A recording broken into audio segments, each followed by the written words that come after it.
Buenos días, mi nombre es Amílcar de León y hoy tengo pues el gusto de poderles compartir un poquito de lo que es el tema de ciberseguridad. Entonces pues voy a entrar en materia para poder compartir un poquito ahí de conocimiento con ustedes. Eh, um, bueno, primero que nada pues ¿quién soy yo? Pues bueno, soy consultor de ciberseguridad y trabajo por una empresa que se llama Devil Security. Soy ingeniero en sistemas, egresado de Universidad Mariano Galvez. Por ahí también pues apoyo un par de cursos de seguridad informática en el posgrado de la Universidad Galileo y bueno, pues ya tengo más de unos 4 años de estar desempeñándome como consultor y básicamente lo que hago pues son proyectos de ethical hacking. Dentro de lo que les puedo mencionar algunas cosas que vamos a ver más en detalle, pero básicamente algunas actividades que suelo realizar diariamente son pruebas de intrusión o lo que se llama pen testing, hacking de aplicaciones web y móviles, algunas auditorías de cumplimiento que están relacionadas con ISO 27001, la normativa de PCI DSS, bueno, entre otras, ¿verdad? Cuento también con algunas certificaciones de Ethical Hacking y de Digital Forensics para hacer peritajes forenses, que también es algo de lo que suelo hacer en el trabajo. Y bueno, también participo en una iniciativa que se llama Balboa Sur, que es una organización de algunos psicólogos educativos que ya llevan un tiempo de estar haciendo investigación en Guatemala en cuanto al uso de las redes sociales y los jóvenes. Es un aspecto pues netamente social, psicológico y educativo, pero yo pues he entrado a batear ahí un poquito con temas técnicos, ¿verdad? Entonces básicamente esto es un poquito de mi background y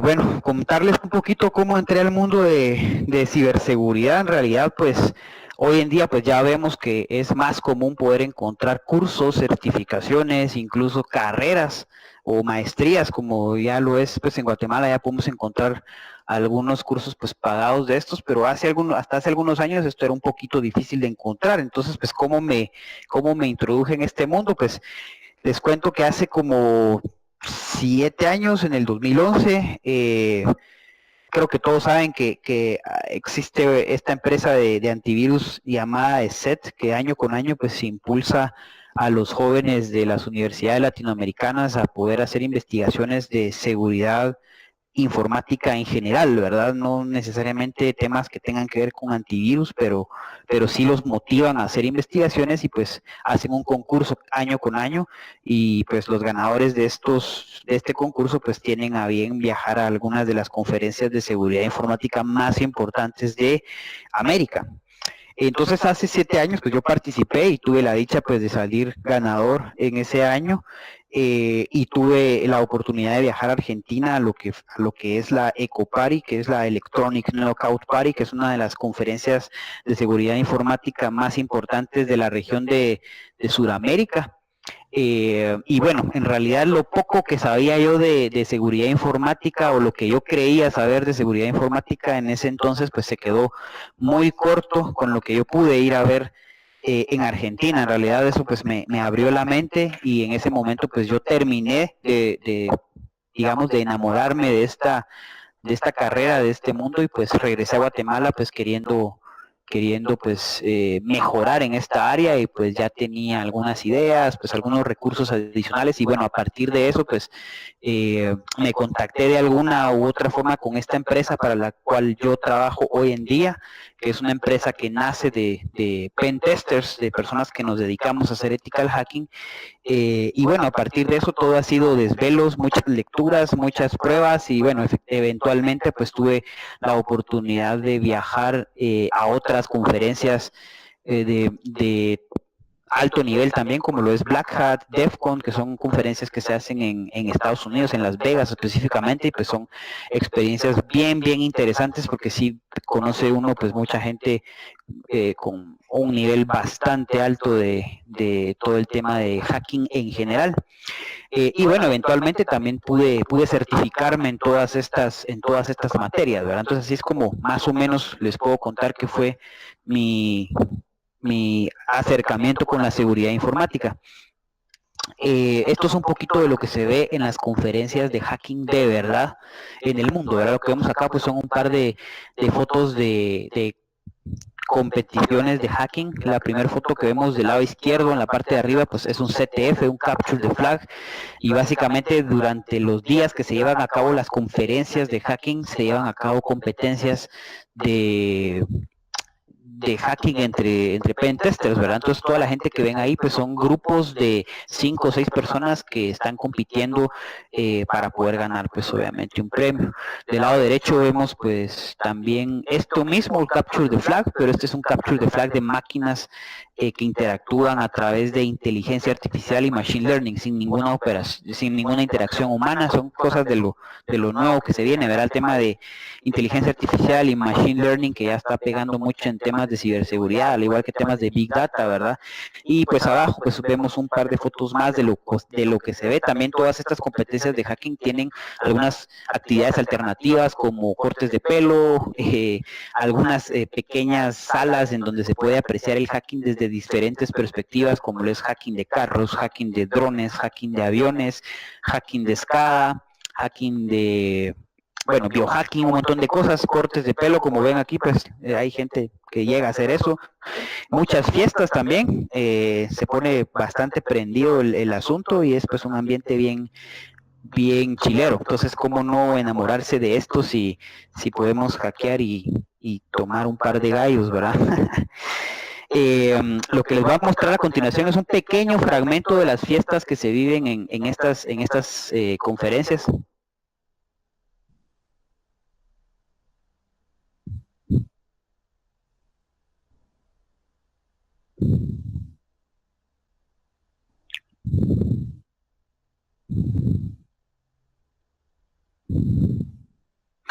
Esto fue DEFCON hace un par de años que tuve la oportunidad de asistir a la conferencia y bueno, definitivamente cómo no nos va a gustar hacer esto, ¿verdad? Entonces, solo para que conozcan un poquito de qué es el mundo del hacking de verdad. Y bueno, no todo es fiesta, ¿verdad? Uno en realidad ahí va a aprender bastante, uno se entera de temas del más alto nivel, investigaciones que han estado haciendo personas en los últimos años, liberación de nuevas vulnerabilidades, etcétera.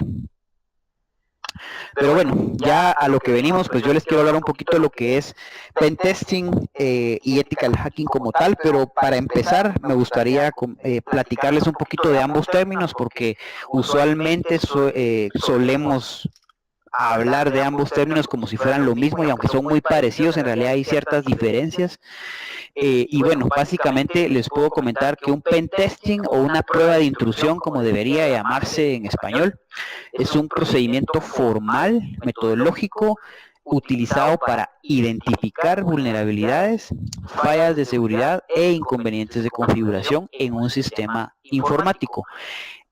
Es una actividad netamente intrusiva a los sistemas tecnológicos de una organización y básicamente lo que busca es comprometer la mayor cantidad de activos, de dispositivos, de información dentro de una empresa.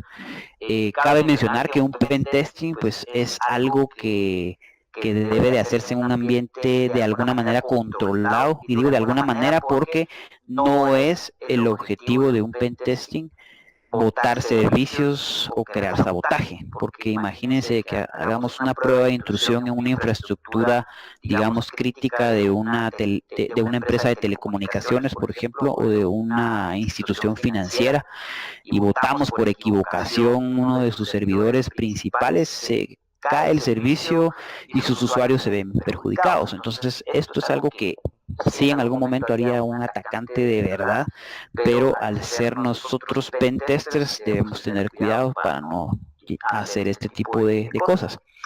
Por otro lado, el ethical hacking es un término que incluye muchas otras áreas del hacking y algunos otros métodos de ataques cibernéticos como lo es la ingeniería social, los ataques de negación de servicio, etcétera. Entonces, básicamente lo que les quiero decir con esto es que podemos ver el ethical hacking como una gran sombría y debajo de esta sombría podemos tener diferentes tipos de actividades como lo puede ser, por ejemplo, el pen testing, o lo puede ser un ataque de denegación de servicios que un cliente nuestro pues nos pide para poder testear su infraestructura de protección, ¿verdad? Que está funcionando adecuadamente para responder ante ataques de DOS.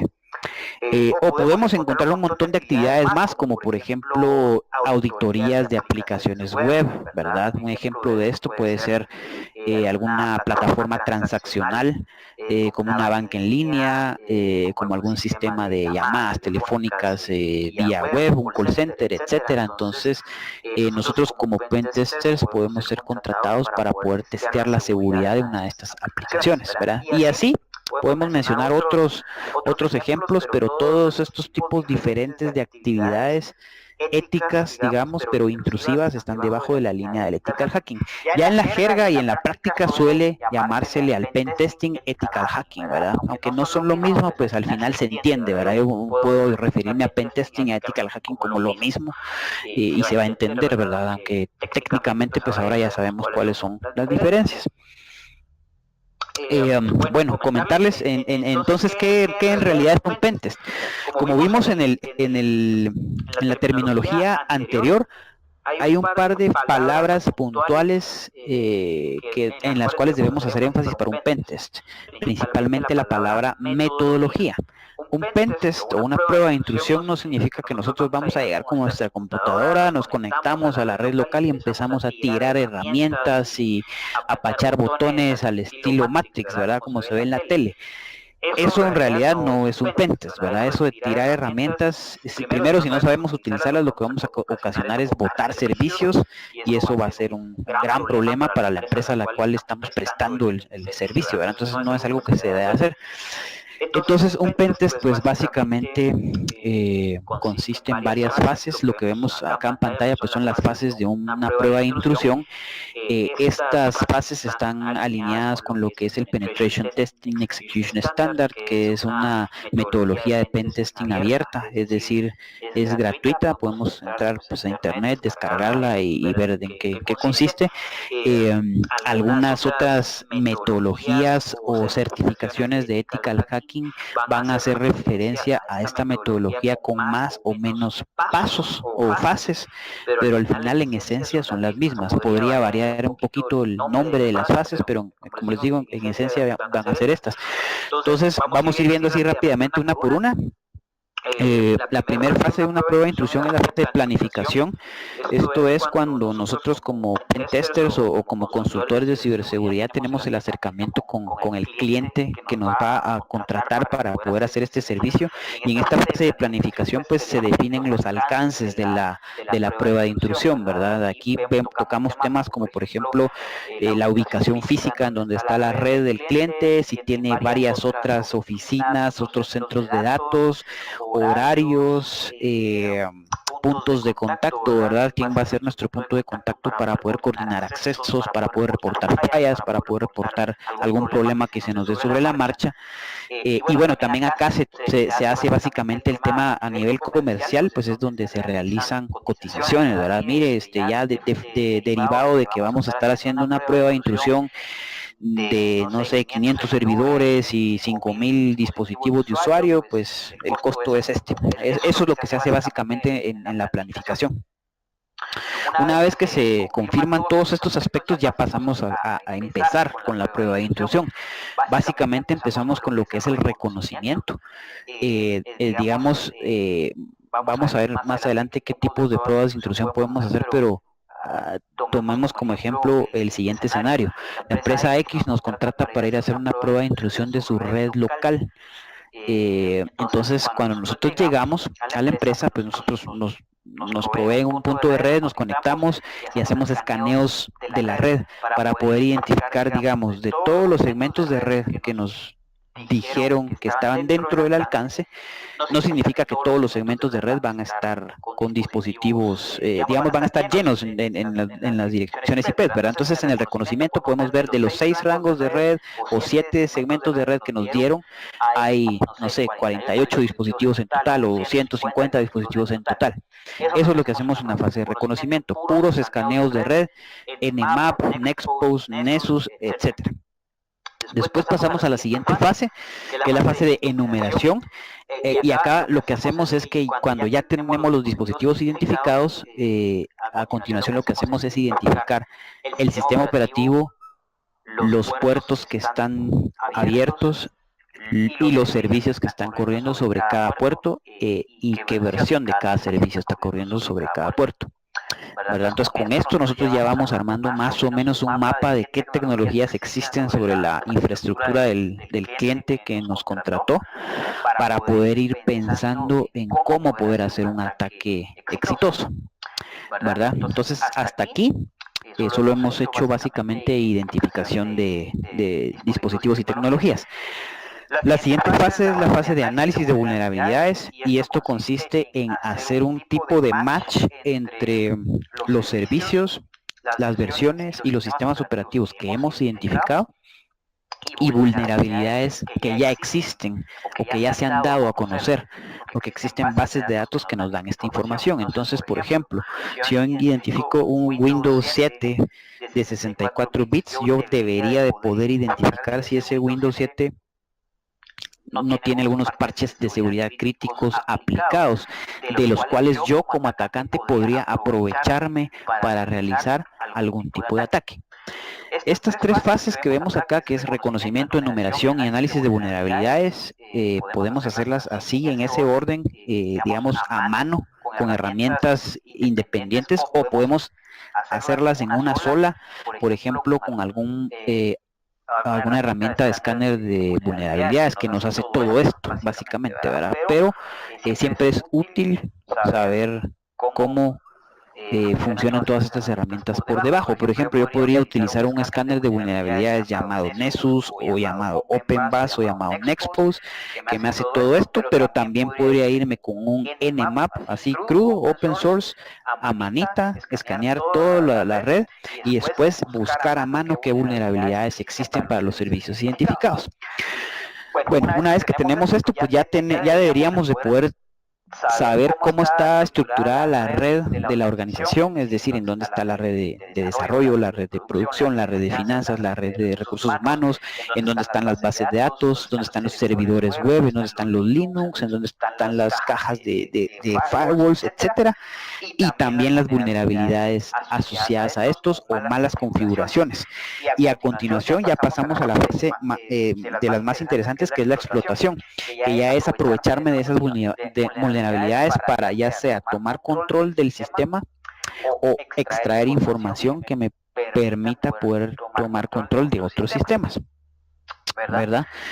La siguiente fase se llama post-explotación y básicamente en esta fase lo que hacemos es, si ya tenemos acceso a algunos sistemas, tenemos que hacer algo que se llama escalamiento de privilegios, que esto es básicamente, digamos, el objetivo principal de todo atacante dentro de una red es ser usuario administrador del dominio de Windows, ¿verdad? Porque si yo soy un domain admin, yo tengo acceso a prácticamente toda la red, pero digamos, una prueba de intrusión no debe de verse de manera lineal y plana en el sentido que vamos a ir a atacar directamente el controlador de dominio, porque el controlador de dominio es uno de los servicios o el servicio más importante, me atrevo a decir, en una red.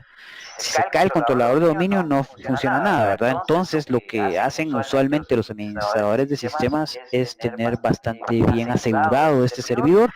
Entonces usualmente un ataque directo hacia el controlador de dominio no va a ser exitoso. Tenemos que irnos por las ramas. ¿Y a qué me refiero con esto? Buscar servidores vulnerables en los ambientes de desarrollo o en servidores alternos al servidor de dominio, y una vez que nosotros hemos tomado control de estos servidores en la fase de explotación, vamos a hacer el escalamiento de privilegios en la fase de post-explotación para lograr tener acceso al controlador de dominio. Otra actividad que suele hacerse en la fase de post-explotación es de alguna manera instalar algún tipo de backdoors para poder garantizar el acceso futuro a los servicios que hemos ya comprometido. Esto pues si se da el caso que, por ejemplo, nosotros identificamos algún servicio con credenciales por defecto, pero durante los próximos días vamos a requerir ingresar nuevamente al servicio, pero evitar de alguna manera que alguno de los administradores se percate que ya vulneramos una de las cuentas de acceso, ¿no? Entonces lo que vamos a hacer es instalar un backdoor o crear un usuario alternativo para garantizar que vamos a lograr continuar con el acceso al servidor, pero todo esto ya dependerá del escenario con el que nos encontremos. Entonces, bueno, hasta ahorita pues ya hemos hecho la explotación y la post-explotación, y en este punto pues ya deberíamos de tener la mayor cantidad de dispositivos comprometidos, y la última fase, que es documentación, en realidad es una fase que se hace durante toda la ejecución de una prueba de intrusión, porque tenemos que tomar todas las evidencias de lo que hacemos para poder llegar al final de la actividad con el cliente y poderle decir, mira, los pasos que seguimos para poder tomar control de tu red fueron A, B y C, y aquí están las capturas de pantalla o el videíto donde hicimos el ataque, o las capturas de red, lo que sea, pero todo tiene que estar debidamente documentado, porque la intención de una prueba de intrusión al final del día es decirle a nuestros clientes, mira, todas estas fallas tenés, y así pudimos aprovecharlas para tomar control de tu red, y por otro lado también presentarle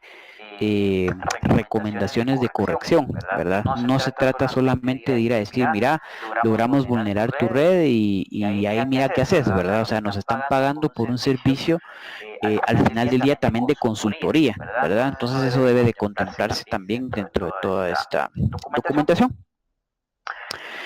Bueno, ¿qué tipos de pruebas de intrusión podemos encontrar? Tenemos básicamente, bueno, aquí vemos 3 grupos, pero ahorita les voy a explicar cómo funciona. Cuando hablamos de una prueba de intrusión, básicamente esta puede ser de 2 tipos, black box o white box. Black box es, yo como pentester no tengo absolutamente ninguna información de la plataforma o de la red que voy a ir a intentar vulnerar. Esto es lo más cercano a un ataque de verdad, en donde un intruso pues va a tener poca o ninguna información, y a partir de eso pues nosotros tenemos que ver de qué manera logramos el acceso. Por otro lado tenemos las pruebas tipo white box o de caja blanca, que esto es ya cuando tenemos toda la información sobre nuestro objetivo para lograr facilitar la intrusión. Hay un intermedio entre estas dos, y es la prueba de caja gris, que esto es tener parcial información sobre la red que vamos a ir a auditar. ¿Qué es lo que se hace en la práctica? Usualmente en la práctica se hacen las pruebas de tipo caja gris, de gray box. ¿Por qué?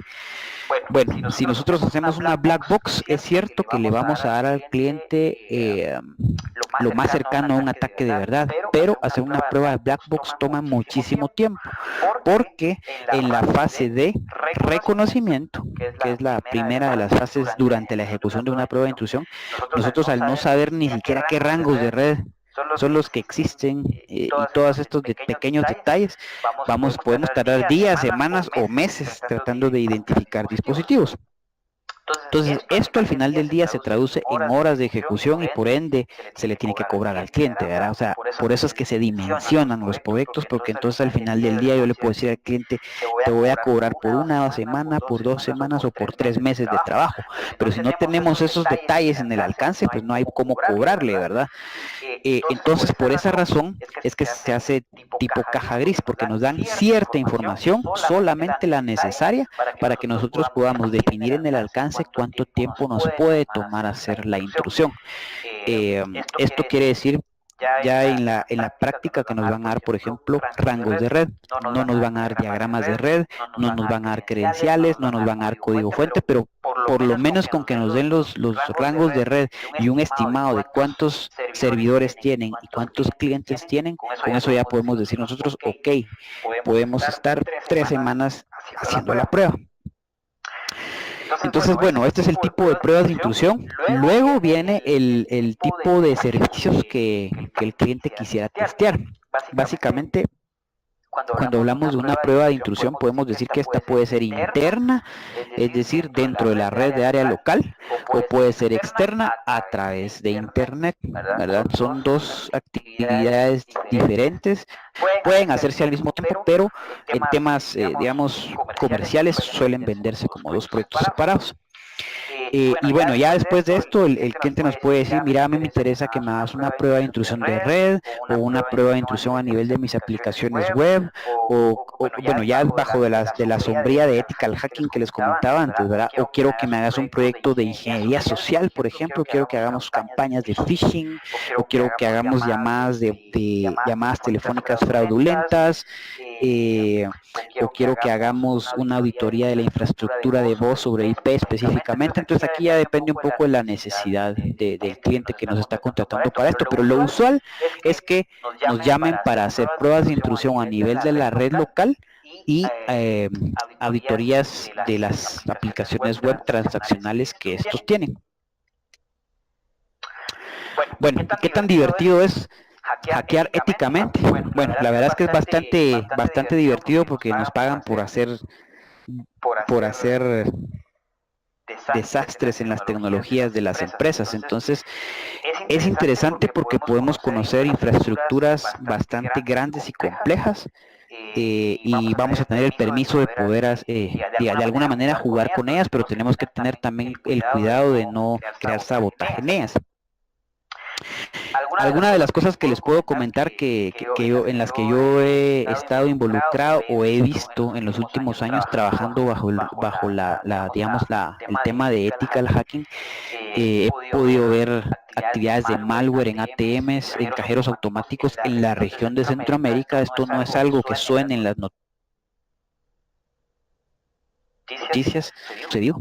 Y pues yo he tenido la oportunidad de ver esto bastante de cerca.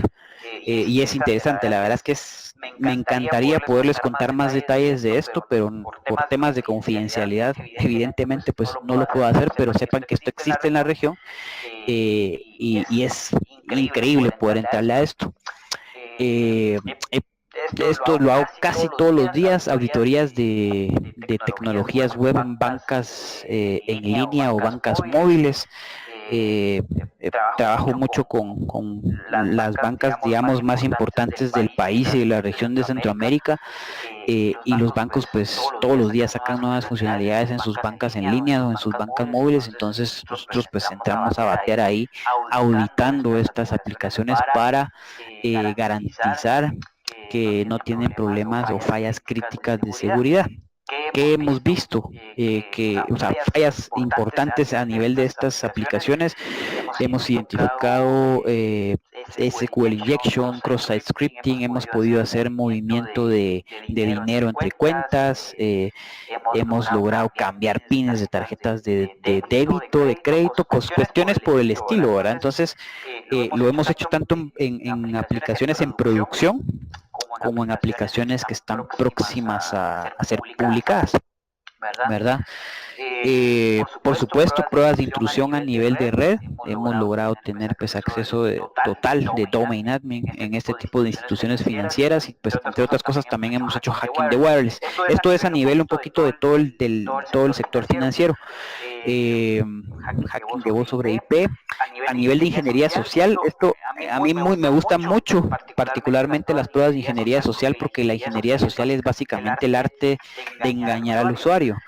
Y cuando hacemos pruebas de ingeniería social se pueden hacer muchas cosas interesantes como lo es el phishing dirigido. Entonces nosotros suplantamos identidades, enviamos correos masivos, los usuarios pues reciben el correo, hemos inyectado malware en los dispositivos de los usuarios, extraído contraseñas, hemos hecho un montón de cosas a través del phishing. Entonces es algo bien chilero porque podemos tener estadísticas de qué usuarios recibieron los correos, cuántos lo abrieron, cuántos hicieron clic en el vínculo, cuántos descargaron el archivo con malware, cuántos digitaron sus contraseñas, etcétera, etcétera, etcétera. Y a partir de esto pues lograr tener acceso o control de varios otros sistemas. También he podido ver fallas de SQL injection a nivel de, esto fue en un jeface de aquí de Guatemala. Pues lo que vemos en pantalla es un ejemplo, por supuesto, de una factura electrónica y de la URL desde donde yo puedo acceder a la factura. Entonces este jeface tenía mal desarrollado su plataforma y a través de la firma electrónica de la factura, pues podíamos acceder a toda la base de datos de esta empresa. Entonces fue algo bien impactante porque el sistema ya llevaba algunos años de estar en producción. Eventualmente pues la empresa nos contrata para poder hacer este servicio y llegamos con este tipo de resultados. Entonces fue como bastante impresionante para ellos. Esto fue a nivel de SQL Injection. Y esto vamos a ver un poquito de lo que es SQL Injection en realidad, una pequeña demo que les quiero mostrar. Si me permiten, acá voy a saltar un par de temas teóricos ahí, porque les quiero mostrar algo de lo que es el hacking de aplicaciones web. Bueno, cuando hablamos de hacking de aplicaciones web, lo que tenemos que hacer es hablar del proyecto OWASP, ¿verdad? Todos los que nos dedicamos a seguridad en las tecnologías web sabemos que es OWASP. Y bueno, ¿qué es OWASP? OWASP significa Open Web Application Security Project. Seguramente ustedes ya han escuchado hablar de él. OWASP es un proyecto que alberga múltiples subproyectos y lo interesante de OWASP es que es un proyecto abierto, patrocinado por miles de voluntarios y empresas alrededor del mundo.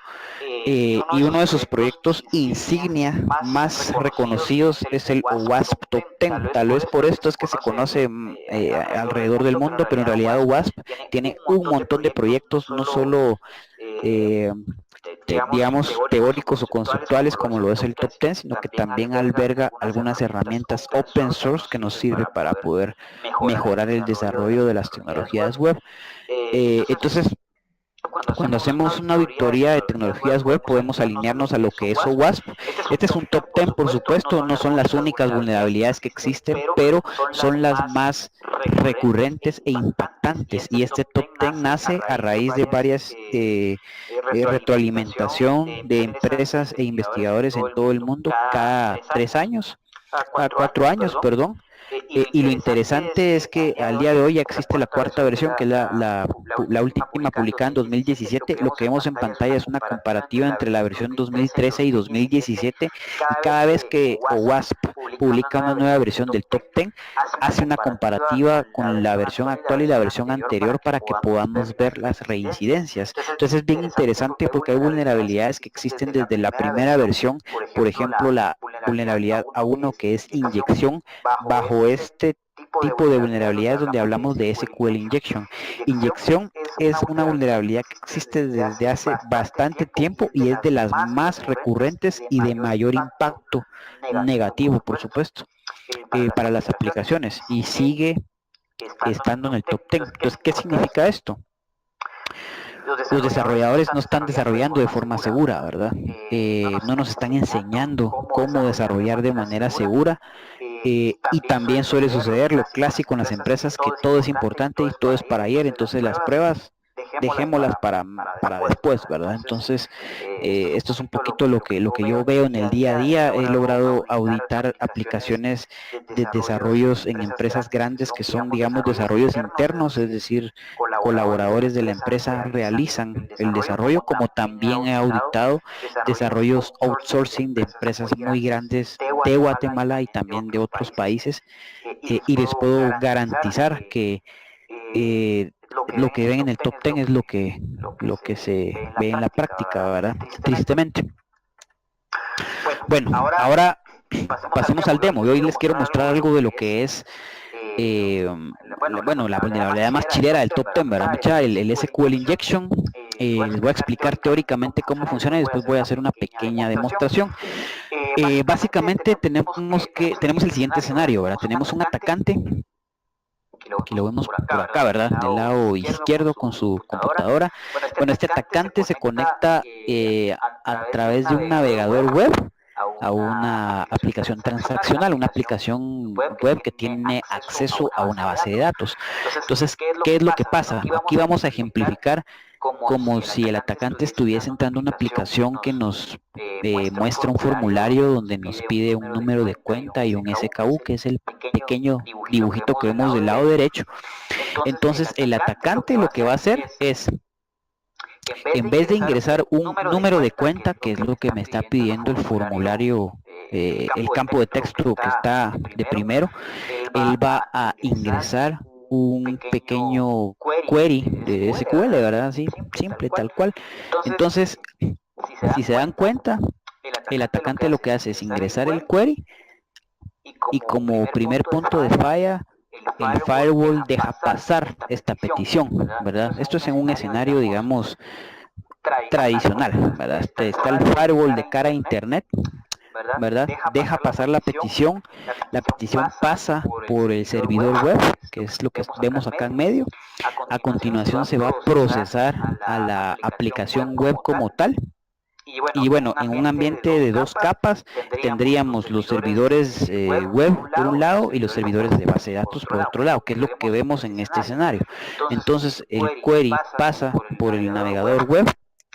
A continuación la aplicación web lo procesa y lo envía hacia el manejador de base de datos. ¿Y qué es lo que hace el manejador de base de datos? Como no hubo ningún filtro que le dijera a la aplicación, hey aplicación, mira, el atacante no ingresó un ID de cuenta, sino que metió un query de SQL, entonces el manejador de base de datos lo recibe y lo que hace pues es ejecutar el query que ya está definido a nivel de base de datos y procesa el query que el atacante está enviando. Entonces en este ejemplo es básicamente como un hola mundo del SQL injection, y lo que vemos en pantalla es un select asterisco from accounts where account es igual a comilla, y ahí a continuación tendría que ir el número de cuenta, pero en vez de eso recibe el query de SQL, y entonces el manejador de base de datos lo procesa y en consecuencia pues a continuación devuelve los datos. Entonces en este query de ejemplo lo que el atacante está intentando hacer es obtener todos los registros de la base de datos, no el registro de una sola cuenta, que es lo que normalmente tendría que suceder en la aplicación, sino que está extrayendo todos los registros y boom, regresa a la pantalla del atacante. Entonces, ¿qué es lo que está pasando acá? Básicamente nos están validando los filtros, los datos en los parámetros de entrada. El formulario que recibe el dato de cuenta al final del día es un parámetro, ¿verdad? Ese parámetro no está sanitizando lo que le estamos enviando hacia el servidor web y hacia el manejador de base de datos. Entonces lo vamos a ver de una manera bastante sencilla ahorita en una pequeña demo. ¿Y qué es lo que vamos a hacer? Vamos a utilizar el siguiente escenario. Yo voy a tener mi navegador web. Voy a utilizar una herramienta que se llama proxy HTTP llamada Burp Suite. Esta lo que va a hacer es interceptar toda la comunicación que va desde mi navegador web, que vemos acá del lado izquierdo, hacia el backend de la aplicación. Entonces yo al hacer esto voy a poder interceptar mucha información interesante para poder realizar ciertos ataques. Entonces, ¿cómo es que se audita? Lo que vamos a ver ahorita es básicamente una pequeña muestra de cómo se audita una aplicación web. Algo importante, cuando auditamos una aplicación web, bueno, primero hacemos revisiones y escaneos sin autenticarnos a la aplicación, ¿verdad? Es decir, sin credenciales. Si no logramos hacer un bypass de login, eso no significa que la aplicación no tiene fallas. Lo que significa es que no logramos hacer un bypass de login, pero la aplicación puede tener 1000 módulos y por el hecho de nosotros no haber podido hacer un bypass de login, no significa que pudimos testear los 1000 módulos, ¿verdad? Por eso es que a continuación lo que se hace es autenticarnos en la aplicación y realizar pruebas manuales sobre cada formulario, sobre cada módulo, sobre cada parámetro de la aplicación, a patita, a mano. Existen herramientas que hacen escaneos como OWASP SAP o el propio Burp Suite, pero en la práctica les puedo garantizar que no se hacen escaneos automatizados. La persona que hace o las empresas que hacen esto que no saben auditar aplicaciones web, porque esto tira muchos falsos positivos y hay muchas vulnerabilidades que no se pueden identificar con escáneres automatizados. Entonces, bueno, para ir al grano, les muestro ahorita cuál es mi entorno. Yo tengo básicamente dos máquinas virtuales. Tengo una máquina Kali por acá y tengo otra máquina virtual que se llama Metasploitable. Metasploitable es una máquina virtual vulnerable que sirve para hacer pruebas de hacking, ¿verdad? Y la pueden descargar, es un Linux y la pueden descargar para hacer pruebas. Entonces esta máquina virtual Metasploitable trae una aplicación web que es vulnerable también, que es con la que vamos a hacer las pruebas, porque todo esto lo vamos a hacer en un ambiente controlado. Entonces, ¿qué necesitamos para esto? Bueno, primero vamos a utilizar Burp Suite. Lo voy a abrir todo de cero para que vean cómo se utiliza. Entonces Kali Linux ya trae la herramienta Burp Suite, que es esta que vemos por acá. También podríamos utilizar la herramienta que se llama OWASP SAP. Le voy a poner un momento ambas aplicaciones por acá en pantalla para que sepan, para que vean cuáles son. SAP con Z, ¿verdad? No SAP de la empresa. Esta es una de las herramientas. Esta es open source, hecha en Java, soportada por el proyecto OWASP. Yo la que voy a utilizar es Burp. Burp es una herramienta de pago. Tiene una versión community, que es la que trae Kali Linux, pero con algunas limitantes. Para nuestra prueba podemos utilizar la versión community sin ningún problema. ¿Por qué una o la otra? Bueno, básicamente no, las dos son buenas. Yo utilizo Burp Suite porque es mucho más amigable y mucho más versátil en mi opinión, pero lo mismo que hacemos con Burp podemos hacer con SAP. Entonces, bueno, primer paso, vamos a abrir Burp. Burp requiere de Java.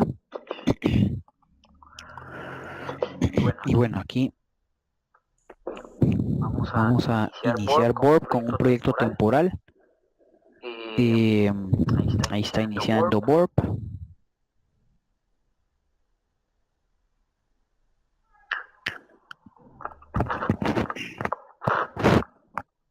Bueno, lo primero que vamos a hacer es, acá tenemos iniciado Burp, lo primero que hacemos es configurar o levantar un listener para que Burp esté ejecutándose como proxy. Aquí ya tenemos uno configurado.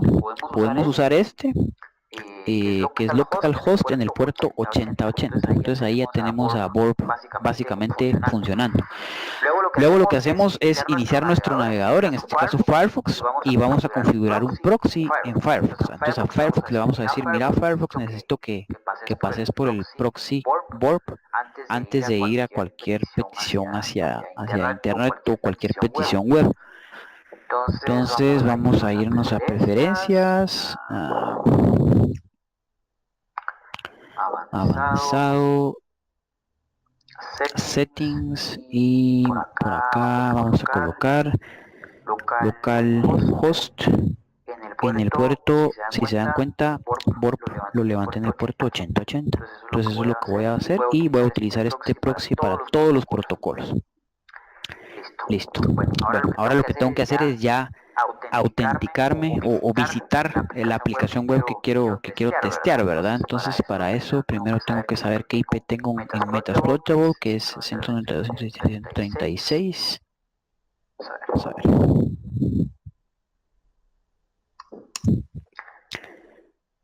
Entonces vean, pues lo que está pasando ahorita. Bueno, Firefox está cargando. Esto es porque lo primero que hace es pasar por Burp. Acá, si se dan cuenta, se habilitó la pestaña Proxy en color anaranjado y la pestaña Intercept en color anaranjado. Entonces, como está el Intercept habilitado, no pasaba Firefox. Ahorita yo ya lo dejé pasar, y entonces aquí ya estoy en el index de Metasploitable. Aquí lo que significa esto es que hay varias aplicaciones web. Yo voy a entrar específicamente a esta que se llama WWA, que significa Then Vulnerable Web Application. Ingreso. Todo lo que estoy haciendo ahorita a continuación está pasando a través del proxy de Burp. Si quiero ver el historial, pues lo puedo ver aquí debajo, proxy, HTTP history, y aquí podemos ir viendo todas las peticiones que está haciendo Firefox. Si se dan cuenta, acá veo la petición que hice a la IP 136, donde está el login de la aplicación web en cuestión. Entonces en la parte de abajo veo un request donde van todos los encabezados, y ya voy a ver también el response, que es ya como se carga la página, ¿verdad? El response lo puedo ver en formato HTML o lo puedo ver renderizado dentro de Burp. Entonces aquí ya estoy almacenando yo todo el historial. Entonces, bueno, ahorita no vamos a hacer un intento de bypass de login porque, digamos, rara vez lo van a encontrar, aunque sí existe, pero les voy a mostrar cómo hacer la prueba sobre una aplicación autenticada. Entonces, déjenme ver. Ok, ya me autentiqué a la aplicación. Si se dan cuenta, esta es una aplicación deliberadamente mal configurada para hacer pruebas. Entonces lo primero que voy a hacer es voy a ir a las opciones de seguridad, porque acá yo puedo subir o bajar el nivel de seguridad de la aplicación web como tal. Como es una prueba básica para efectos conceptuales, entender cómo funciona el SQL Injection, voy a configurar el nivel de la aplicación, el nivel de seguridad como bajo. Ok, entonces del lado izquierdo vemos básicamente varios módulos que se llaman o que tienen el título de un tipo de vulnerabilidad. Esto es para que podamos ir a testear específicamente esa vulnerabilidad en ese módulo. Nosotros lo que queremos ahorita es probar la vulnerabilidad del SQL Injection. Entonces vean, pues lo que tengo acá es un campo de texto que me está pidiendo, como podemos observar, un user ID. Entonces voy a introducir el número 1, le voy a dar submit, y bueno, lo que hace la aplicación es devolverme resultados que están almacenados en una base de datos. Bastante simple, ¿verdad? Ahora veamos a nivel del proxy cómo se hizo esa petición. Vamos a ir a ubicar la última petición, penúltima, perdón, acá. Y lo que vemos es, bueno, la dirección IP, la URL. En la parte de abajo vamos a ver el request, que aquí vienen los encabezados. Aquí podemos ver que la petición viaja por método get hacia esta URL, y aquí ya empezamos a ver los parámetros en cuestión. Y bueno, a continuación pues todas las cabeceras. La más importante acá es esta cabecera que vemos acá, que es la cookie de sesión que se genera cuando ya estamos autenticados, ¿verdad? Esto es lo que le dice a la aplicación: mira, el usuario Amilcar está enviando esta petición, entonces es una sesión válida, devolverle la información. Y como es una sesión válida, me responde pues con los datos, ¿verdad?, en cuestión. Básicamente así funciona. Entonces, lo primero que tenemos que hacer cuando estamos testeando una aplicación para identificar si es vulnerable o si existe SQL Injection es saber qué parámetros está utilizando esta página particular. En este caso, podemos apreciar que se están enviando dos parámetros. El primero es el parámetro ID, que vemos por acá, en el cual yo estoy enviando el número 1, y a continuación vemos el parámetro submit, que esto es básicamente el botón que está acá, ¿verdad?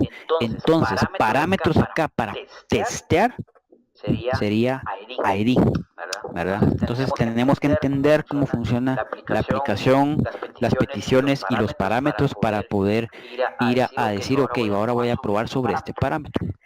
Entonces regresemos a la aplicación. Voy a hacer otra prueba para que vean que en efecto pues devuelve resultados.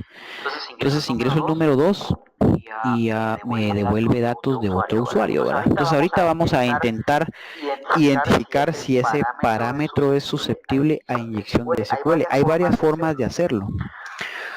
Lo primero es intentar provocar un error a nivel del motor de base de datos ingresando un query mal creado.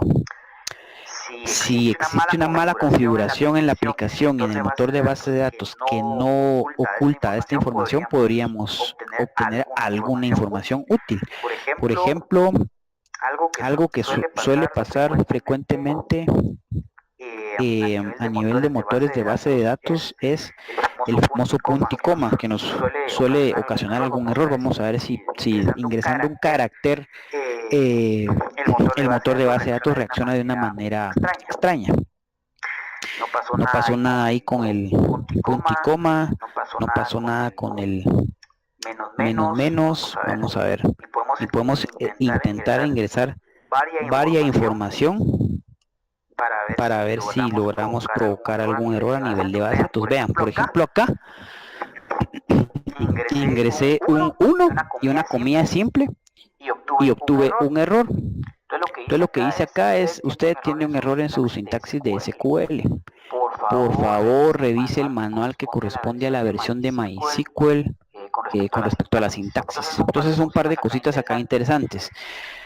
Primero, me está diciendo ya qué motor de base de datos está utilizando, un MySQL. Entonces, esto ya me sirve a mí como atacante porque entonces ya las pruebas de SQL que yo deba de hacer deberían de estar orientadas hacia ese motor de base de datos específico. Aunque SQL es un estándar, existen implementaciones específicas para cada motor de base de datos. Entonces, esto quiere decir básicamente que aquí yo ya puedo descartar Postgres, MS, SQL Server, Oracle y todas estas otros DBMS porque ya me voy a enfocar específicamente a nivel de MySQL.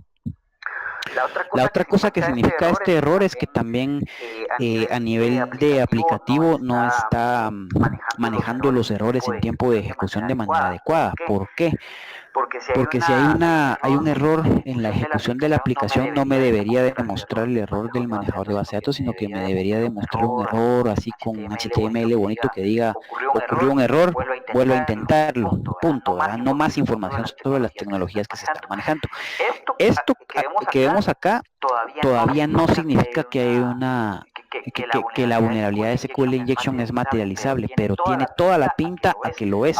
Ahorita lo que debemos de hacer nosotros es ir ya testeando de manera manual los datos que vamos ingresando en este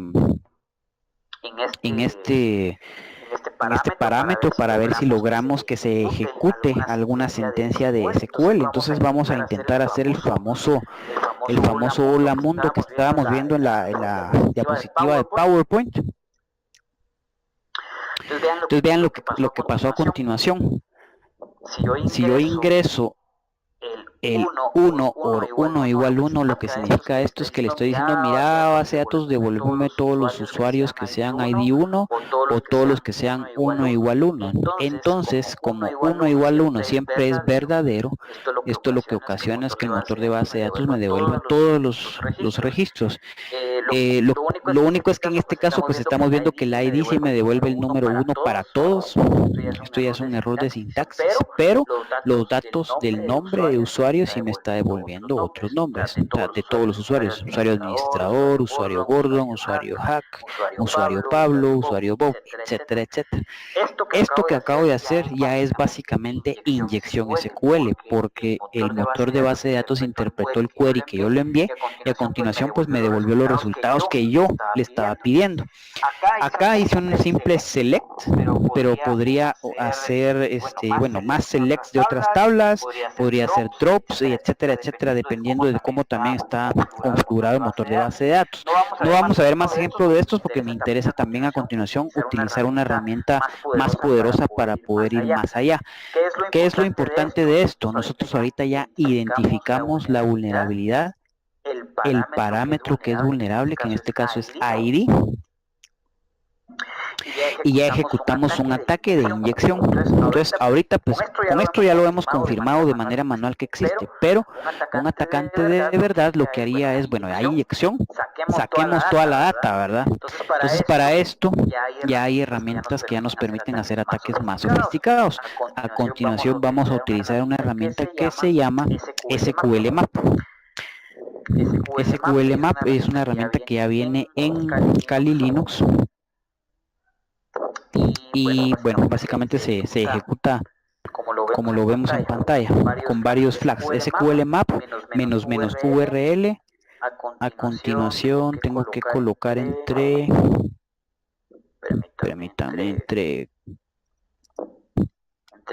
comillas la URL que yo quiero que SQL Map ataque. Entonces es básicamente la URL de este módulo. Lo voy a ir a buscar a Borp. Va a ser esto que vemos por acá. Podría agarrarlo de la URL del navegador, en este caso porque va por método get. Sí, si fuera por método post, lo voy a ver únicamente a nivel del proxy. Algo importante es que para usar SQL Map tenemos que tomar la URL de una petición legítima, es decir, una petición en donde no hayamos hecho inyección, por ejemplo esta. Entonces acá yo puedo copiar la URL, me voy a SQL, voy a agrandar esto porque me imagino que en el video se va a ver un poquito más pequeño. Ok, entonces si se dan cuenta, acá yo le estoy diciendo a SQL Map, mira, la URL que quiero que ataques es esta que está acá. Ok, también le tengo que decir qué parámetro específico es el que yo quiero que ataque. Porque en este caso la petición está enviando dos parámetros y podría enviar más parámetros, pero yo ya identifiqué que el parámetro ID es el parámetro vulnerable, entonces con el flag "-p" yo le estoy indicando qué parámetro quiero que explote. Entonces "-p" y espacio ID. Algo más acá importante es que, si se recuerdan, yo estoy autenticado en la aplicación, entonces si yo en este momento ejecutara esta sentencia, obtendría un error porque no estoy utilizando una sesión válida para poder ingresar a la plataforma. Entonces yo le tengo que decir a SQL Map, mira, ingresa con esta sesión, y eso lo hago con el flag "-cookie". Entonces acá lo que hago es nuevamente irme a Burp e ir a ver en la cabecera de cookie, que es esta que vemos por acá. La voy a copiar y la voy a enviar a SQL Map en este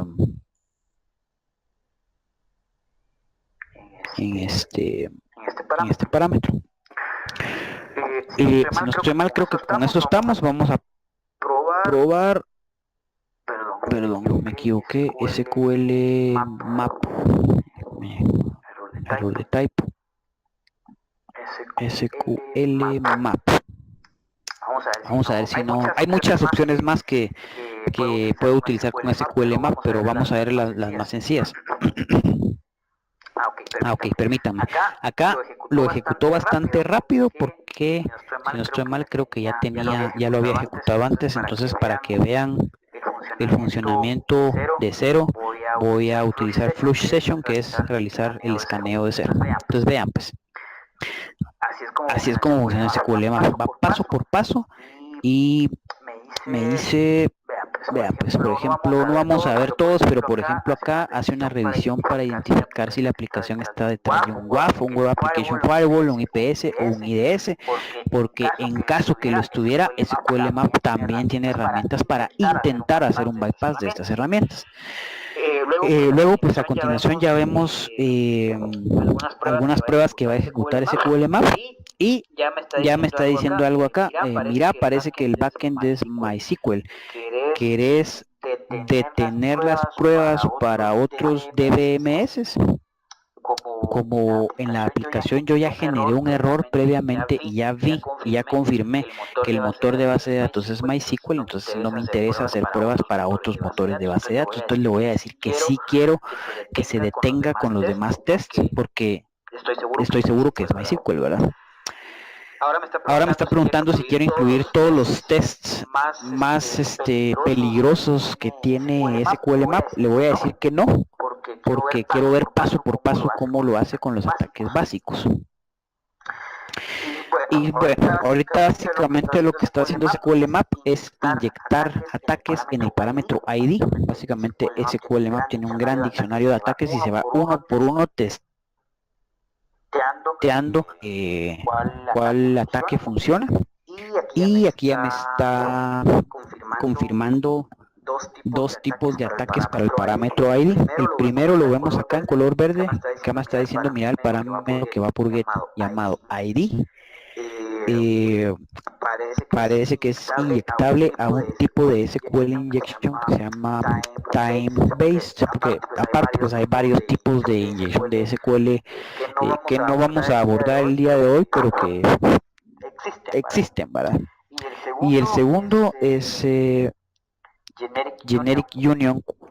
Este es el otro tipo de ataque que se pudo efectuar en el parámetro. Entonces acá me está confirmando SQL Map que el parámetro ID es vulnerable y me está preguntando si quiero seguir con los demás tests. Le voy a decir que no, porque me basta ya con haber confirmado con esto. Entonces, si le doy que no, ya se detiene la ejecución de la herramienta y aquí pues ya me tira algún resumen del ataque. Aquí lo que vemos en pantalla básicamente son los dos tipos de ataques que fueron exitosos. El primero es este que vemos acá, que es Time and Based. Acá está. Y el payload que se utilizó, es decir, el query que se insertó en el parámetro ID, es esto que vemos acá, vean. Después del número 5, que fue el valor legítimo que ingresamos, lo que está haciendo SQL Map es insertar una comilla simple, espacio, and, sleep, y todo esto que ven acá, todo esto lo insertó SQL Map hasta acá. Y el otro ataque que fue exitoso fue el Union Query, que es este que vemos acá abajo. Nuevamente, el payload utilizado o el ataque utilizado fue esto que vemos acá, que lo estoy seleccionando en este momento. A continuación, SQL Map tuvo la capacidad de poder identificar qué sistema operativo estaba utilizando el servidor web. En este caso es un Linux Ubuntu 8.04. Está utilizando Apache 5.2.4, Apache 5.2.4 sobre un Apache 2.2.8 y está utilizando un MySQL mayor o igual a 5.0.12. Aquí ya me está dando información bastante útil. Entonces, bueno, ya ahora lo que puedo hacer es ver qué más me permite hacer SQL Map para, por ejemplo, extraer información. Entonces, para esto podemos ir a buscar la ayuda de SQL Map.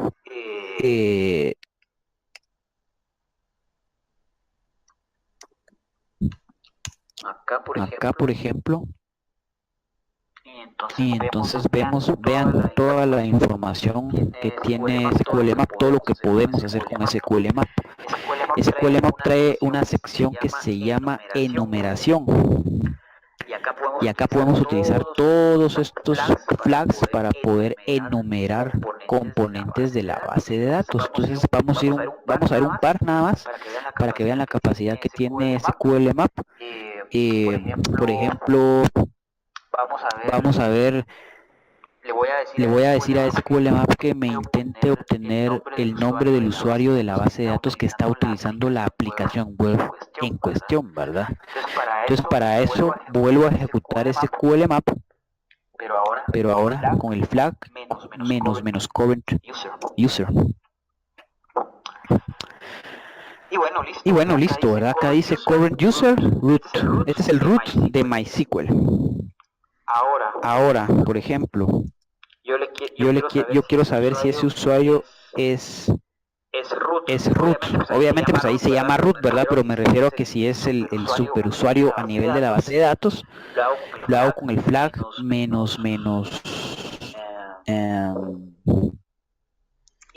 isDBA.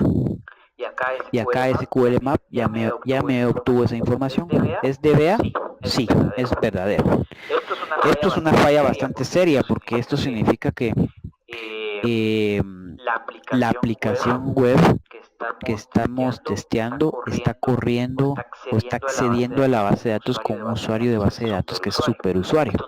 Esto no debería hacerse, es una mala configuración. Lo correcto es que debería haber un usuario creado nuevo, renombrado para esa base de datos con permisos restringidos. ¿Qué más podemos hacer?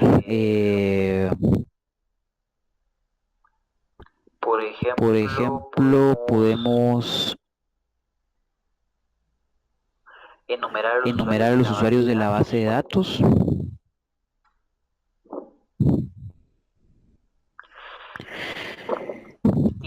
Y podemos hacer un montón de cosas más, desde cargar una shell a nivel de SQL, cargar una shell a nivel de sistema operativo, pero este tipo de cosas más intrusivas ya van a depender de otras configuraciones a nivel del manejador de base de datos, del sistema operativo, si se puede escribir a ciertos directorios, si existe un antivirus que se está ejecutando, un montón de cosas más, ¿verdad? No es tan fácil como suena. Pero lo que sí vamos a hacer es utilizar la opción más ruidosa y que definitivamente no se los recomiendo hacer en un entorno de pruebas real, ¿verdad? Sino que mejor dicho en un entorno de controlado, porque vamos a hacer un dump completo de la base de datos. Esto se hace con el flag --dump all. Y por favor no lo vayan a hacer con ninguna aplicación de su empresa, porque seguro esto puede ocasionar muchos registros creados en la base de datos si la aplicación está pésimamente desarrollada. Lo que pueden lograr con este tipo de pruebas es crear algunos registros erróneos en la base de datos, y seguro ahí van a tener muchos problemas, ¿verdad? O pueden incluso botar servicios si nuevamente el servidor web no está adecuadamente configurado. Pero para efectos de que podamos ver cómo funciona esto, pues vamos a darle dump all,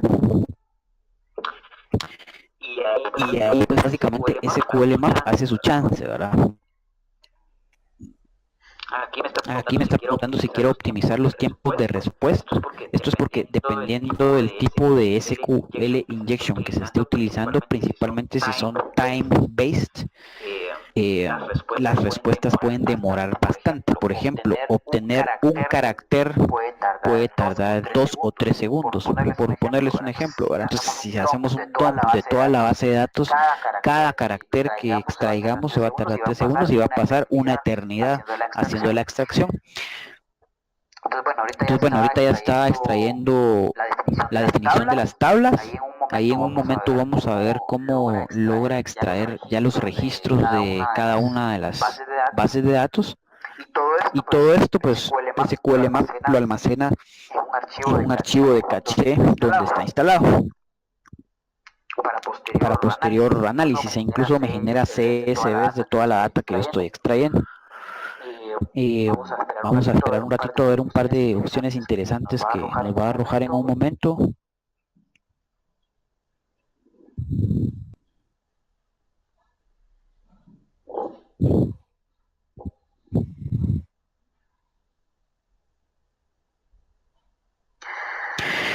Ok, vean, pues ahora me están preguntando, SQLMap tiene la capacidad de identificar cuando hay un hash almacenado como registro en alguna tabla de la base de datos que estamos extrayendo. Entonces lo que me está preguntando acá es que si se identifican hashes, si yo lo quisiera almacenar de manera local en el Kali Linux en un archivo para posterior análisis. Entonces le voy a decir que sí. Y muy amablemente, SQLMap también me pregunta a continuación si quiero intentar craquear los hashes que identifique a través de diccionarios. Le digo que sí.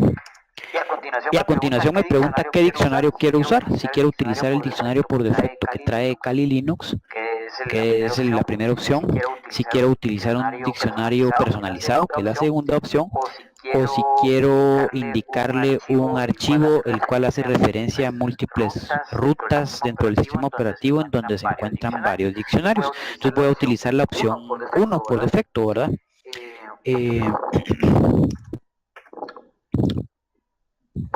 Bueno, ahorita lo que está haciendo es hacer cracking vía diccionario de los hashes que identificó en las bases de datos. A nivel de diccionarios, si nosotros en algún momento identificamos algún hash en algunas bases de datos, pues podemos utilizar diccionarios ya creados, pero lo más efectivo es que nosotros creemos nuestros propios diccionarios. Veamos.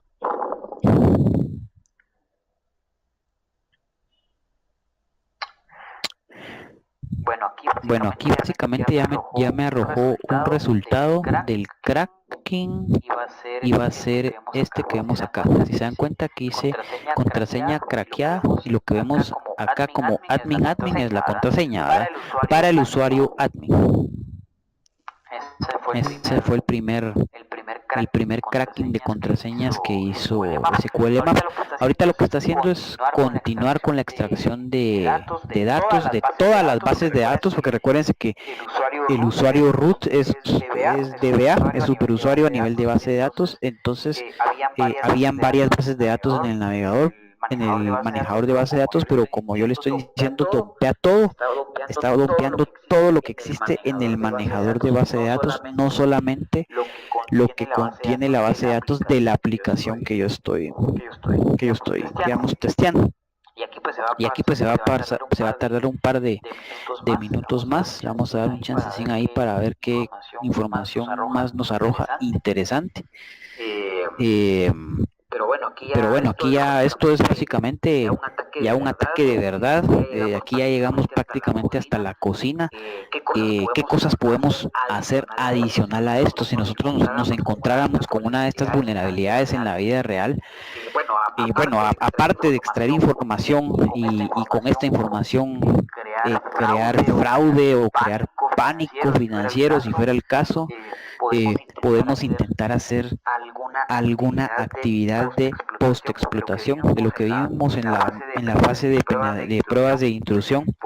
Podemos hacer algo que se llama escalamiento de privilegios. En este caso, yo podría intentar, por ejemplo, ahorita tengo control de la base de datos, ¿verdad? Tengo acceso a la base de datos, pero yo podría intentar tomar control del sistema operativo también, que eso ya me podría dar a mí más amplitud en un ataque, porque ahorita solo puedo extraer información, pero si yo logro escalar privilegios y pasar de comprometer la base de datos a comprometer el sistema operativo, yo dentro del sistema operativo yo ya podría intentar hacer algún tipo de comunicación con la red local de la organización que publicó esta aplicación hacia el internet.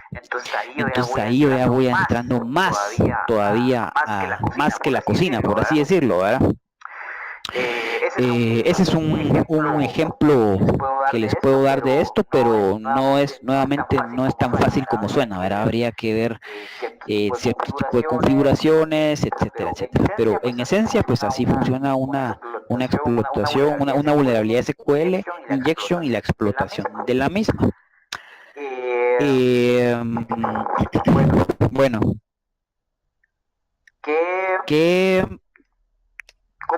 como por ejemplo que ya vimos cómo se ataca la parte divertida, ¿verdad? Ahora la parte no tan divertida, ya le corresponde a los desarrolladores poder corregir esto. ¿Qué es lo que pasa? Bueno, básicamente lo que podemos utilizar son filtros para sanitizar los parámetros. En este caso, en este ejemplo que hicimos, el parámetro era ID. Los parámetros que usemos en todos los módulos, en todas las peticiones, en todas nuestras aplicaciones, deben de estar adecuadamente filtrados. Lo que pasa usualmente es que se filtran a nivel de front-end, es decir, JavaScript, pero esto es fácilmente saltable, ¿verdad? Con el simple hecho de yo poner un proxy, yo puedo saltarme esta validación y enviarle cualquier cosa al backend. Entonces no debe de dejar de hacerse, pero no debemos depender únicamente de esta validación a nivel de frontend, porque es bien fácil saltárselo. Lo que hay que hacer también es aplicar los filtros a nivel de backend. Cuando yo digo filtros me refiero a listas blancas, porque entonces yo le voy a decir a mi backend, mira, este parámetro puede única y exclusivamente recibir una cadena de 8 dígitos que sea numérica o solo letras o lo que quiera, ¿verdad? Entonces ahí yo restringo a que el parámetro pueda recibir comillas, punto y coma, espacios, etcétera, etcétera, etcétera. Y esto lo puedo configurar tanto a nivel del código en la aplicación web como también a nivel del motor de base de datos. A nivel de base de datos puedo utilizar algo que se llama Prepared Statements, que esto es una manera particular de tratar los parámetros que se reciben desde la aplicación y se envían posteriormente al motor de base de datos. Esto no es lo mismo que procedimientos almacenados, pero los procedimientos almacenados también es una buena práctica de implementación en los motores de base de datos, porque a nivel de procedimientos almacenados también podemos aplicar filtros. Entonces podríamos tener 3 capas de filtros, o bueno, 4 filtros a nivel de front-end, a nivel de back-end, a nivel de prepared statements y a nivel de procedimientos almacenados. Estos ambos pues a nivel de motor de base de datos. por último, se puede considerar la implementación de una capa adicional de protección, que esto me refiero a ella como una capa adicional porque no es solucionar el problema de raíz, que es el problema de raíz acá es a nivel de desarrollo. Pero cuando yo implemento un WAF o Web Application Firewall, un Web Application Firewall se utiliza tradicionalmente para, digamos, protegernos de ataques de denegación de servicios, pero también sirve para identificar y bloquear ataques de SQL injection, de cross-site scripting y otros, ¿verdad? Entonces esto es una manera proactiva de poder identificar ataques en caliente. Sin embargo, como les digo, no es solucionar el problema de raíz porque la falla de SQL injection está a nivel de desarrollo, pero nuevamente es una medida adicional que puede tomarse en cuenta. Y bueno, con eso terminamos la pequeña demo. Espero que hayan comprendido el concepto. Les motivo que se animen a descargar ahí sus virtuales, que hagan pruebas. Hay muchas máquinas virtuales que sirven para hacer pruebas. Les puedo sugerir OWASP, Vulnerable Web Application. Acá hay varias máquinas virtuales que podemos utilizar. Hay un montón, incluso hay aplicaciones móviles que sirven para hacer este tipo de pruebas.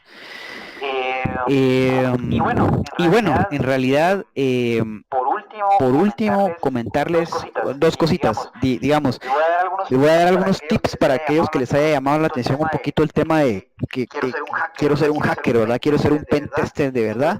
Pero también, digamos, quienes esto no les apasione, digamos, se sientan cómodos siendo desarrolladores o se sientan cómodos siendo sysadmins o siendo testers de QA o cualquiera de las otras áreas que se pueden encontrar dentro del mundo de la tecnología. Lo que sí les quiero decir es que debemos de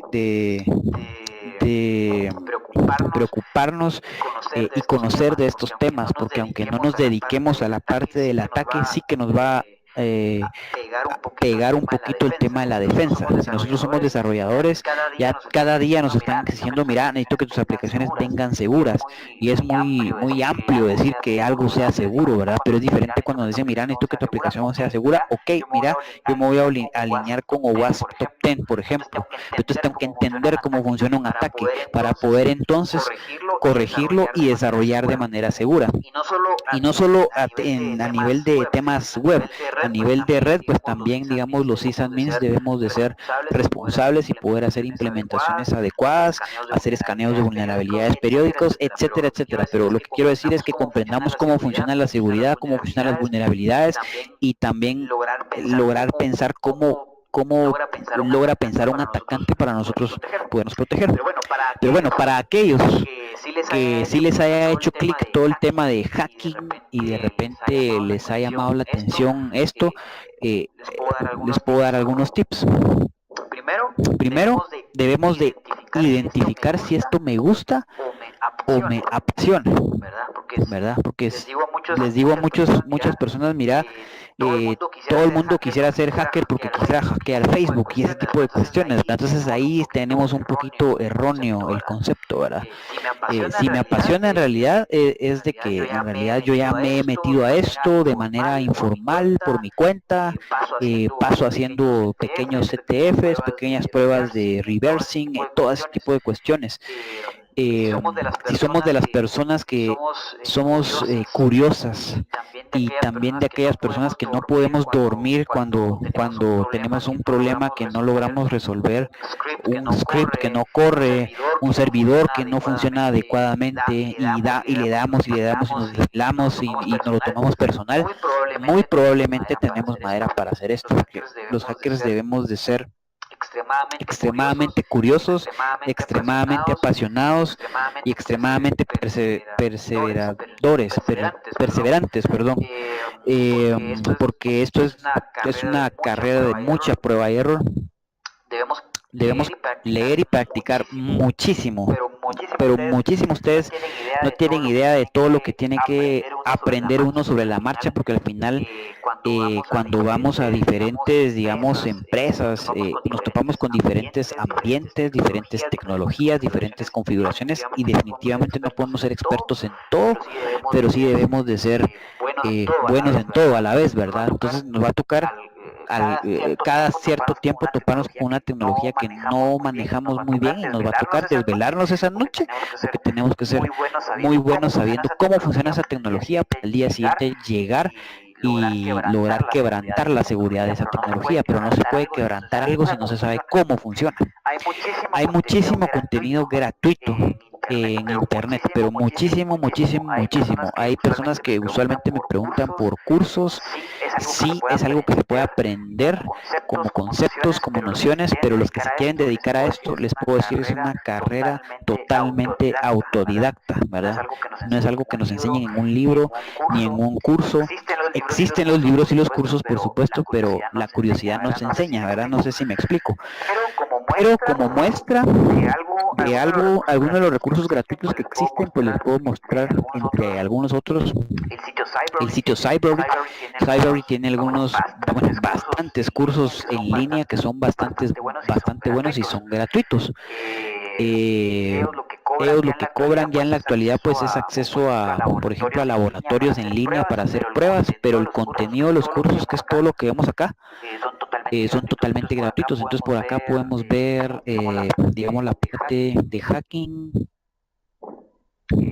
Déjenme ver. Por ejemplo, está Web Penetration Testing, Web Application Penetration Testing y Ethical Hacking. Y en fin, hay un montón de cosas ahí que por eso les recomiendo esa página para que le den un vistazo. Nuevamente, leer y practicar. En serio, hay que desvelarse haciendo esto para poder ser buenos. Y aun cuando tenemos ya mucha experiencia, nos llega aquel reto que nos saca un poquito más de nuestras casillas, porque está más difícil y pues no nos podemos dar por vencido.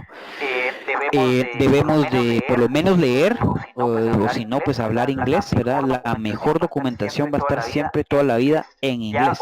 Ya hoy en día hay mucho en español, pero lo que sale recién del horno en Ecopari, en DEFCON, en Black Hat, en todas esas conferencias siempre va a estar en inglés, entonces debemos poder entenderlo. Debemos ser bastante creativos, pensar fuera de la caja es algo, esta frase think outside the box es algo que van a escuchar mucho en todo el mundo del hacking, porque no hay ningún pentest que sea idéntico a otro. Cada pentest va a ser diferente y nunca va a ser igual a como lo decía el libro, como lo decía el laboratorio, como lo decía el CTF, como lo decía su mentor en hacking, nunca va a ser igual. Entonces tenemos que pensar diferente y lograr darle la vuelta. Debemos ser pacientes y persistentes. También es recomendable que tengamos algún tipo de experiencia preliminar en temas de tecnología, ya sea en desarrollo, en sysadmins, en DevOps, en cumplimiento, en cualquier cosa, ¿verdad? Esto porque al final del día vamos a ir a empresas grandes en donde vamos no solo a lidiar con máquinas, que es la parte del hacking, pero también vamos a lidiar con altos mandos, que son quienes van a recibir de nuestra boca, de nuestras manos, los resultados de lo que nosotros hagamos, ¿verdad? Y no podemos llegar sin tener conocimiento amplio de las tecnologías y por supuesto sin saber relacionarnos, ¿verdad? También debemos saber cómo hablar en público y cómo saber entregarle a un cliente o a un área de la organización información sobre una vulnerabilidad.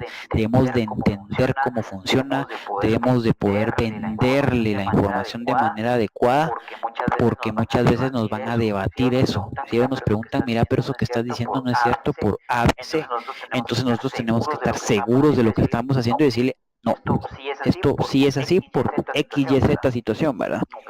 Aunque sea, pero no podemos, digamos, tener problemas para comunicarnos. Debemos tener una excelente redacción, porque elaborar informes es algo que se hace también todos los días y usualmente este tipo de servicios de seguridad no son servicios baratos y debemos entregar un informe escrito. Entonces, ¿qué es lo que creen? Pues no podemos entregar una mamarrachada como informe, ¿verdad? Así es. Eventualmente pues debemos conseguir certificaciones, como les digo, existen, sin embargo las certificaciones no garantizan que somos expertos. Una certificación lo que dice es que sabemos los fundamentos y sabemos de qué estamos hablando, pero no nos hacen expertos en los temas. Y ya para proyectos serios pues siempre nos van a pedir acreditaciones que avalen que sabemos hacer el trabajo, como cualquier área, ¿verdad? Y bueno, por último, pero no menos importante, pues conseguirnos un traje, ¿verdad? No podemos llegar en pantaloneta a hacer este tipo de actividades. Disfrutarlo también, ¿verdad? Al final esto es como cualquier cosa en la vida, si nos vamos a dedicar a esto es porque nos encanta y debemos hacerlo con una sonrisa en nuestra cara. Ya para cerrar, pues comentarles, existen varios estudios a nivel mundial, acá estoy mencionando McAfee lo dice, Cisco lo dice, Gartner lo dice, todo el mundo lo dice, pero hay un déficit de profesionales en el área de ciberseguridad a nivel global. McAfee dice falta o hay un déficit de 82% en el mundo de déficit, ¿verdad? Y hay mucha demanda. Entonces quienes nos dedicamos a esto, o si hay alguien por ahí que está viendo esto y se quiere dedicar al tema de ciberseguridad, sepa que esto está agarrando camino, ¿verdad? Es un área muy explotada, es un área muy bien pagada también. Tradicionalmente lo que nosotros sabemos de temas de seguridad, o lo que yo veo todavía hoy en día, en donde estamos en un país donde todavía no se invierte mucho en tecnología y mucho menos en seguridad, pero lo que uno está acostumbrado a ver es dos cosas básicamente. La primera es que las personas que ven las redes también ven seguridad, ¿verdad? Porque no hay presupuesto o porque se asume que ese perfil debería de ver las dos cosas y no es así. Sabemos que está erróneo ese concepto, pero las empresas hoy en día todavía lo hacen de esa forma. Y la otra cosa es que a nivel de empresas ya que tienen más recursos, lo que tienen a nivel de seguridad son oficiales de seguridad de la información o personas que se dedican a temas de cumplimiento de seguridad de la información, pero no llegan a contratar hackers todavía. Los hackers todavía nos contratan como servicios tercerizados. Y es muy bien pagado, muy bien pagado. Entonces hay mucha déficit de esto. Entonces les digo, si les llama la atención esto, métanse de cabeza, hay campo, hay buena paga, y bueno, disfrútenlo, ¿verdad? Es un tema bien interesante. Y bueno, con esto termino pues la charla, espero que les haya gustado ahí un poquito el tema introductorio, la demo. Les invito pues a visitar la página de Devil Security, que es la empresa para la que trabajo. Ahí pues publicamos casi todos los días noticias relacionadas con hacking. Nos apasiona esto y estamos todos los días pues comiendo de las noticias de seguridad informática. Entonces si no tienen, bueno, no, creo que ya con esto terminamos la sesión. Entonces pues fue un gusto. Ahí consultas pues pueden escribirme con mucho gusto, o pueden abocarse con Luis, quien es la persona con quien pues tuve a bien hacer el contacto, y gracias por el tiempo que me dieron para poder compartir un poquito de este tema. Ahí si tienen alguna otra inquietud o algún otro tema que de repente podamos abordar. En esta ocasión pues decidí abordar a grosso modo lo que son las pruebas de intrusión y específicamente lo que es el hacking web, porque es algo que me parece muy interesante y muy importante, pero hay un montón de temas de los que podemos platicar. De repente hacemos otra sesión por ahí y bueno, pues espero saber de ustedes pronto, ¿verdad?